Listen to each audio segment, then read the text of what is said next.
Hey guys, DIY Maniac here. So we're going to have a new video, and in this video I'm going to be installing a camera for my aftermarket Sony head unit, a front-facing camera. So my 2013 Honda Civic already has a reverse camera, a backup camera, and I thought it'd be pretty fun to use the full capabilities of my new aftermarket head unit that has a camera input and put a front-facing camera. So that's what I'm going to do in this video. So it's going to be kind of vehicle specific. But if you guys, even if you don't have a Honda Civic, you might get some good tips and tricks out of it for implementing the same kind of thing on your car. So for the camera, I just went on eBay. I wanted something cheap because I didn't know how well I would like it, how well it would work. And I got myself, I think it was $15 Canadian shipping. And actually, it was pretty quick shipping for eBay considering it was coming from China. I got it in in 2 weeks. So it comes in this box here. And we'll open up the box. I'll show you what we have. It gives us a picture of a car. It's actually, you know what? It's a picture of one of the cars I really want to have, the Audi A3 station wagon. But anyways, so if we look in the box, what's included, we get some mounting hardware, some little screws. We get our leads and the camera. So here's what the camera looks like. This is a waterproof camera, so it can be mounted outside. You don't have to worry about the climates. However, being here in Canada, especially in Quebec, we'll see how well it holds up to its claim of waterproof, because obviously front-facing camera, wintertime, with the slush and the grime, yeah, we're really going to see how well this holds up, and I'm not too confident, but hey, we'll see. You never know. So this is the camera itself. As you can see, it's very small. It has a mounting flange that the camera goes to. Doesn't seem to be any real adjustability as far as up and down, but it's very thin metal on the bracket, so you could actually just bend it if you need to aim it down a bit, depending where you're going to mount it in the car. I still have to look on my vehicle where exactly I want to put it, whether it's going to be in the front grille, you know, kind of like where the Honda emblem is, or down below. I still have to see exactly how I want to do that. So coming off the camera, we have our leads, and we'll take a look at what those look like. The nice thing is it's got these Quickconnects that disconnect the camera. So you see here, we have our power lead that disconnects and our video lead that disconnects. So what's nice about that is, because like I said, I'm not sure how well this camera is going to hold up. If we need to change out the camera, it'll be very simple because the connections are right here. We could order a new one. What I'll do is I'll keep these quick connections accessible from underneath the car, maybe under the splash shield, and that way if ever I have to change out the camera, it'll be a very quick change. I wouldn't have to run all new wires through the firewall and into the car itself. So when we look at the leads, we have our we have our power lead, which as I showed you plugs into the camera. And coming from that, like any typical 12-volt power lead, you have your ground and your hot. And they give you quite a sizable length. I don't know the exact length, but I'm going to say it's about maybe about 6 feet, I would say. So it's quite enough. Actually, now that I'm looking at it, it might not be enough for my application. So in that case, I would probably have to add more wire onto it, but that's okay. Now when we look at the video lead, you can see how long this is. Oh, so I'm going to make a correction. I see kind of what they did here, and this is interesting. So like I said, on the power, we have our ground and our power. We don't have a very long wire, only 6 feet. But I see on the video cable, there's a red wire that runs from each. So I'm thinking what this is basically an extension. What I'm going to do is I'm going to check for continuity from this end to this end, and that'll tell us, hey, is this a continuous lead that runs all the way through the wire? And in that case, we could connect our red wire coming off of our camera to this. Ground could be grounded anywhere under the car, it's a vehicle chassis. And then we could have the red wire coming in behind the stereo unit that could get power. But I don't know exactly if I'm going to make use of this particular red wire, if I'm just going to solder on my own new hot and ground to run in. That's still to be determined, but it looks like that's what they give you. So I'm going to verify continuity, and I'll let you guys know if that's the case or not. So actually, you know what? We'll do that right away. So let's check for continuity on those leads. So we're going to take our multimeter, we're going to put it on continuity, audible continuity if you have it, so you don't actually have to look at the screen. We'll put our alligator clip on one end. There is a little bit of exposed wire out of the box, and we'll check if we have continuity, and that's going to answer our question whether or not it's a continuous lead all the way through. And yeah, it is. We could hear the audible signal for continuity. So that's exactly what that is on your video lead, is an extension cable for your power wire. So that's interesting to know. So if you guys want to make use of that feature, you can, or like me, most likely I'm going to solder on my own wires. So what I'm going to do now is I need to look over the car and see exactly where I'm going to place the camera itself, and then I'll show you how I'm going to go about the installation in my particular vehicle. So guys, I've decided to mount the camera most likely down low, as you can see in that bottom grill there. I think that'll be the best spot for it, because really for a front-facing camera, you want to be able to see the curb or what's directly in front of you. If I were to put it up in the main grill, I don't know if that would give me that visibility of down low. So I think that's where I'm going to put it. And then to run the wire, we're going to have to run it from in behind. So for the Honda Civic, the 9th generation, you need to get access to in behind the bumper to be able to run that wire and then bring it up through the firewall. So what you need to do is you need to remove this plastic cowling here that's on top of the radiator. And what you do is just your typical plastic pop rivets that are the 2-piece. As you can see, I've already taken these ones out. You have the one there, so you pry up on the inner part, and then with your clip removal tool, like this one here, you get underneath the clip and you could pop it up, and that'll allow us to remove this whole piece here. So I'm going to go ahead and remove those. Also, you're going to need to remove, there's 2 screws here. They seem to be Torx or Allen. I think they're Allen. There's one there and one there that are going to need to be removed, and then we can remove that plastic piece. So I'm going to go ahead and remove that, and then we'll come back with the video.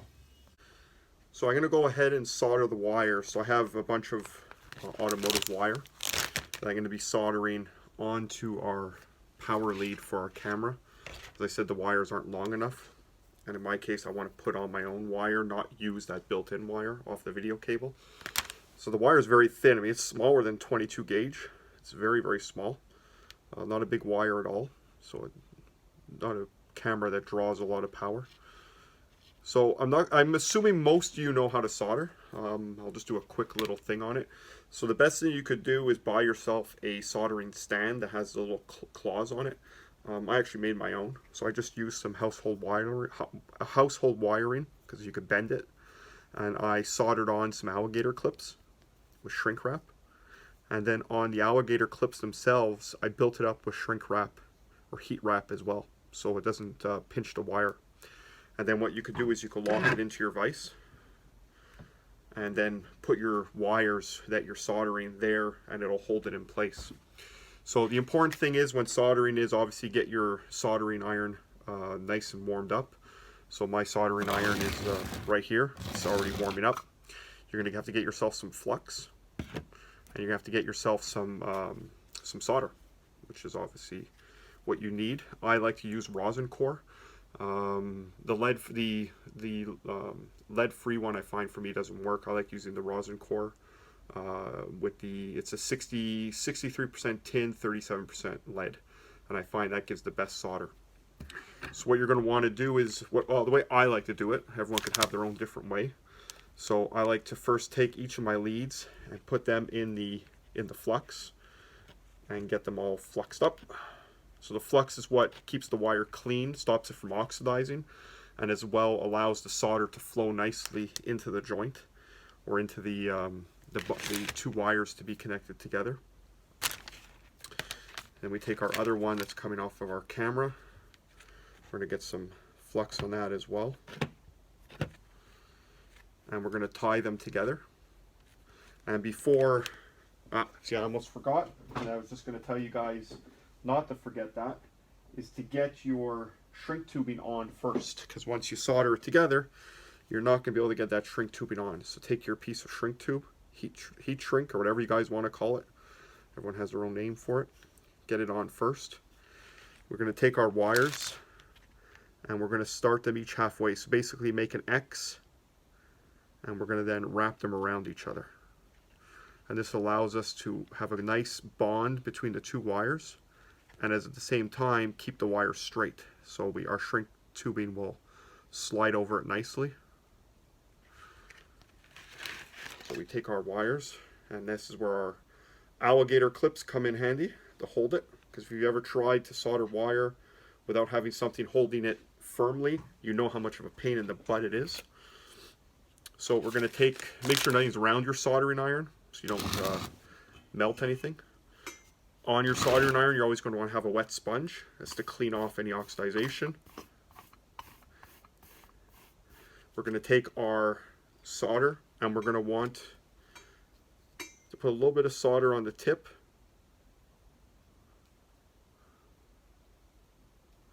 As such. Clean it off. So we're tinning the tip, as it's called. So now our tip is nice and shiny. I don't know how well you can see it. And it's tinned. And then what we could do, we take our soldering iron. We're going to hold it under the wires to be bonded.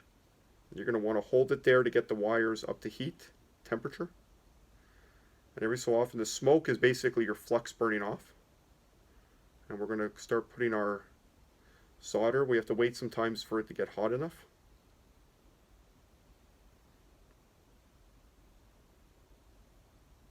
And there we go. So now the solder's starting to flow.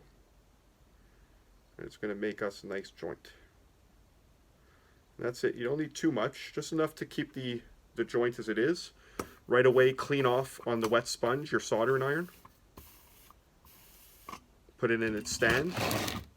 Put it aside. Make sure it doesn't touch anything. And then we're going to let the joint cool. What you don't want to do is you don't want to grab the wires right away to manipulate them, because the joint is still, I guess in theory, curing or cooling down. And if you move it, you can actually break that bond you just created. So once we let it cool down just a little bit, we're going to put our shrink tubing over, and we're going to heat it up to shrink it down and to make our final connection. So guys, that's just a little bit of how to solder. There's many videos out there. You don't really need mine, but I thought I'd just throw that little segment into this video for you guys. Something you guys are going to want to consider is, you see here where your Quickconnects coming off of the camera come together, is either heat shrinking, shrink tubing over them, or putting electrical tape around it. Just there's no, obviously with the video cables, no metal it's going to touch there, and also so they won't come disconnected. They're not a very tight connection, so putting some tape around it or some shrink tubing will definitely secure up that connection, keep it watertight, and not allow it to short on anything. So just that suggestion for you guys. Guys, I just want to show you how I did my wire. So you can see the camera is just loosely hanging there. I haven't secured it yet, but that's where it's going to go. And the wiring runs in behind the grill and comes along. I have it tucked. There's like a metal support for the grill. I have it tucked in there, coming along. And let me get a flashlight. You can see it comes up there. So you have your plastic shroud that's going to cover all this. The wire comes underneath, passes underneath this metal support. I then have it into a plastic wire loom, as you can see here. And it's running alongside this wire loom, which is my wiring I ran when I did my aftermarket fog light install. So you can watch that video if you want a more in-depth understanding of how the wires ran into the car. But pretty much that wire loom runs inside the inner fender. It runs down the inner fender, and right where your fuse panel is on the left hand side, so where your left foot would be, there is a grommet there that you can run the wiring into. So it runs down there. So what you do is you get your wire fish, bring it up, pull your wires through. Like I said, watch my fog light video install and you'll get a better understanding of how to run that wire. But that's pretty much how the wiring goes. So within that wire loom is my ground, my power, and my video feed. So I'm going to go button everything up, and then when we pick up, I'm going to be showing you where I have all the wiring and how to make the final connections. So the wiring is all hooked up. So what you have to keep in mind is the power wire that you're going to be running for the camera needs to be a accessory power, meaning it only gets power when the key is in the on or run position, not when the key is out of the car. Otherwise the camera will always be on. So right now it's all wired up. My wiring is still a bit of a jungle here, as you can see. So I have to tuck that all away, but it is wired up. So I'll show you guys what I got. Now with my Sony head unit, I could force it into rear view camera mode. And when I hit rear view camera, you can see the front camera, in my case, comes up. Sorry about the brightness. So you can see my tractor. So I have it aimed so I could see pretty much right in front of the car. So I, see you have the parking assist lines, and that pretty much lines up exactly where my bumper ends. So I know if I'm getting into the red, yeah, sorry, it's very bright, sorry guys. If it gets into the red, it's going to, sorry, there's not much I could do for you there, but there's green, yellow, and red. And when it gets into the red, that's exactly where my lip of my bumper is. So I know I'll be safe. The one thing to keep in mind with this camera, or maybe it's with all of them, you do have to orient it. So when I first hooked it up and attached it, it was upside down or side, the image was sideways. So what you do is you loosen the camera.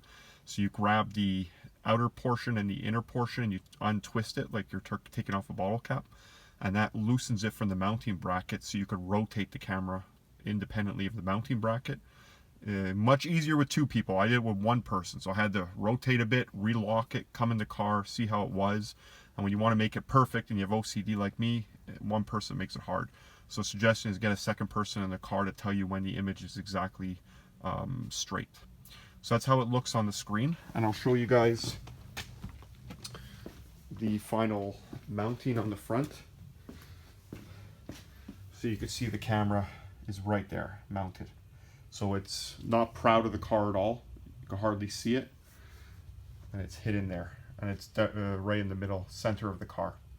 So I mean, I'm going to run it. I'll see how it works. Like I said, it was, the head unit already had that functionality. So for $15 camera and half an hour of my time, not the end of the world. We'll see how it holds up, like I said, in winter time. I'm a little curious to see, being down low, how it is with the slush and the road salt and the grime.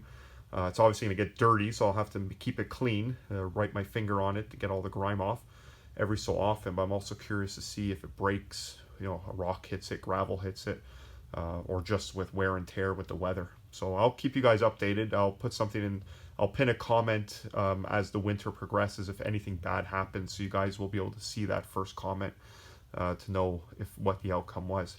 So guys, that's pretty much it. Like I said, it's kind of specific to my Honda Civic, but it's just a fun video, and I thought you guys would enjoy it. So I'd like to thank you very much all for watching. And guys, I'm getting there. I'm about 930 subscribers. I'm 70 away from hitting the 1,000 and getting my monetization back. View minutes or view hours, 10 times the amount needed, so that's not a problem.